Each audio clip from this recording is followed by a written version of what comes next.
Hello guys, welcome back to the channel Concept of Laws. I'm Advocate Amreen Khan. तो आज की इस video में हम डिस्कस करने वाले हैं contract of indemnity. Section 124 of Indian contract act में डिफ़ाइन किया गया है कॉन्ट्रैक्ट ऑफ इंडेमनिटी को। कॉन्ट्रैक्ट ऑफ इंडेमनिटी का क्या मतलब होता है? इसका ये सीधा सा ये मतलब होता है कि to compensate for the loss, किसी को उसके लॉस के लिए कंपनसेट करना, मतलब कि किसी के नुकसान की भरपाई करना। For example A promises to B that B को जो भी लॉस होगा उसको कौन कंपनसेट करेगा? उसको ए कंपनसेट करेगा। बी को जो भी लॉस होता है, चाहे वो ए के कंडक्ट से हो या फिर किसी अदर पार्टी से हो, तो जो भी बी को लॉस होगा उसको कौन कंपनसेट करेगा? ए करेगा। तो यहाँ पर ए क्या हो गया? इंडेमनीफायर। जो इंडेमनिटी होल्डर को उसके लॉसेस के लिए इंडेमनीफाई करेगा उसको क्या कहेंगे?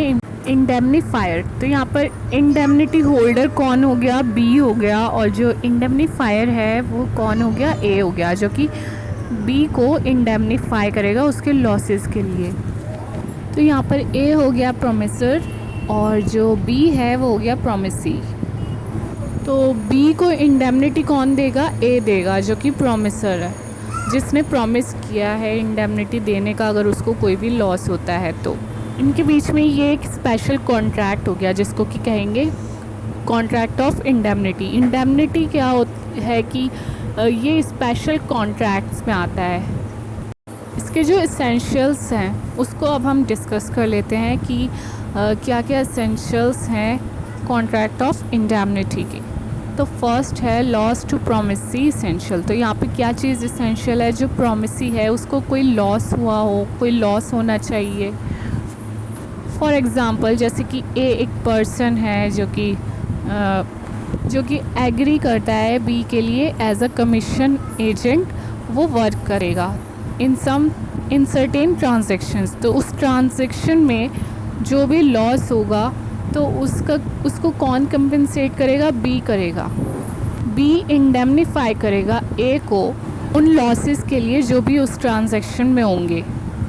तो यहाँ पर A as a commission agent A की लाइबिलिटी बन गई। सी और डी को वो पे करेगा 10,000 रुपीज़। तो ये जो उसको लॉस हुआ है तो इसके लिए कौन कंपनसेट करेगा? बी कंपनसेट करेगा ए को। तो ए जो है वो रिकवर करेगा 10,000 रुपीज़ फ्रॉम बी।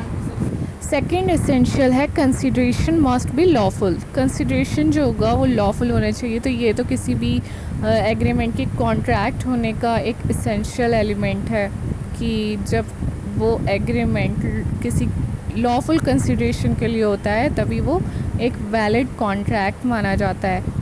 कंसिडरेशन और ऑब्जेक्ट जो है कॉन्ट्रैक्ट का वो लॉफुल होना चाहिए। तो यहाँ पर ये कहा जा रहा है कि ये जो कॉन्ट्रैक्ट ऑफ इंडेमनिटी है ये किसी लॉफुल ऑब्जेक्ट के लिए होना चाहिए। अगर यहाँ पर लॉफुल ऑब्जेक्ट नहीं होगा तो ये क्या हो जाएगा? इलीगल हो जाएगा ना। फॉर एग्ज़ाम्पल जैसे कोई एक्यूज पर्सन है या फिर एनी अदर पर्सन इंडेमनीफाई करता है उस पर्सन को जो कि उसको बेल देगा, तो ये क्या हो गया? इलीगल हो गया and can not be enforced. तो क्लियर है कि इसमें अगर आपको इलीगल एक्ट करने के लिए कह रहा है कि हमारे लिए ये काम कर दो, तो अगर इसमें कुछ भी नुकसान होता है तो उसकी भरपाई हम करेंगे। तो ये क्या हो गया? इलीगल हो गया। तो यहाँ पर जो ये है कॉन्ट्रैक्ट ऑफ इंडेमनिटी, इसमें इसका ये एसेंशियल एलिमेंट है कि ये यहाँ पर जो भी काम होना चाहिए, जो भी एक्ट होना चाहिए वो लीगल होना चाहिए, लॉफुल कंसिडरेशन के लिए होना चाहिए। उसका जो ऑब्जेक्ट होना चाहिए वो लॉफुल होना चाहिए। जैसे कंपनीज़ होती हैं एमएनसी वगैरह, जैसे कि अगर कोई पर्सन है वो कॉन्ट्रैक्ट करता है किसी कंपनी से और वो उसको कंपनी को इंडेमनीफाई करे कि मेरे वजह से अगर कंपनी को कोई लॉस होता है तो उसके लिए मैं कंपनसेट करूँगा। थर्ड है इंडेमनिटी में बी एक्सप्रेस और इम्प्लाइड। यहाँ पर जो सेक्शन 124 है वो सिर्फ एक्सप्रेस प्रॉमिस पर ही अप्लाई होता है। For example demand for indemnity bond is express, और जो partnership and contract of agency है वो क्या हो गया, implied. Now we discuss scope of contingent contract. यहाँ पर क्या चीज़ इम्पॉर्टेंट है कि जो लॉस हुआ होगा वो या तो प्रोमेसर के कंडक्ट से हुआ हो या फिर एनी अदर पर्सन। बट अगर कि लॉस का जो कॉज है वो कोई नेचुरल फैक्टर से हुआ है, मतलब जैसे कि इन्वॉल्विंग ह्यूमन कंडक्ट या जैसे कि एक्सीडेंट, फायर एक्सेट्रा, तो ये चीज़ इसमें इंक्लूड नहीं है। किस में इंक्लूड नहीं है? इंडेमनिटी कॉन्ट्रैक्ट में, बट इंग्लिश लॉ में है। ये चीज़ इंक्लूड है कि लॉस जो एक्सीडेंट या फायर ह्यूमन कंडक्ट से हुआ हो तो वो भी इसमें इंक्लूड है।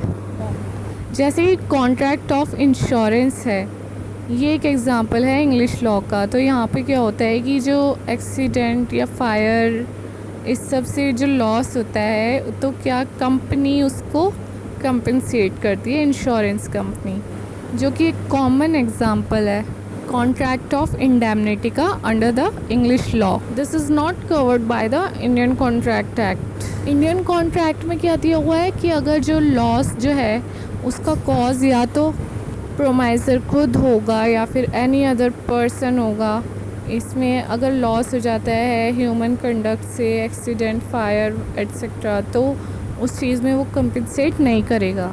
Now we discuss rights of indemnity holder when सूड।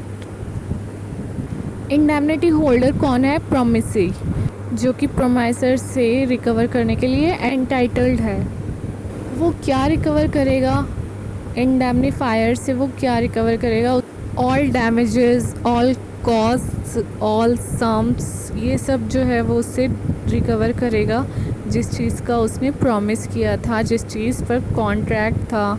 अगर उसको कोई लॉस होता है तो ये सब इंडेमनिटी होल्डर इंडेमनीफायर से रिकवर करेगा। तो इंडेमनीफायर जो है उसको इंडेमनिटी देता है।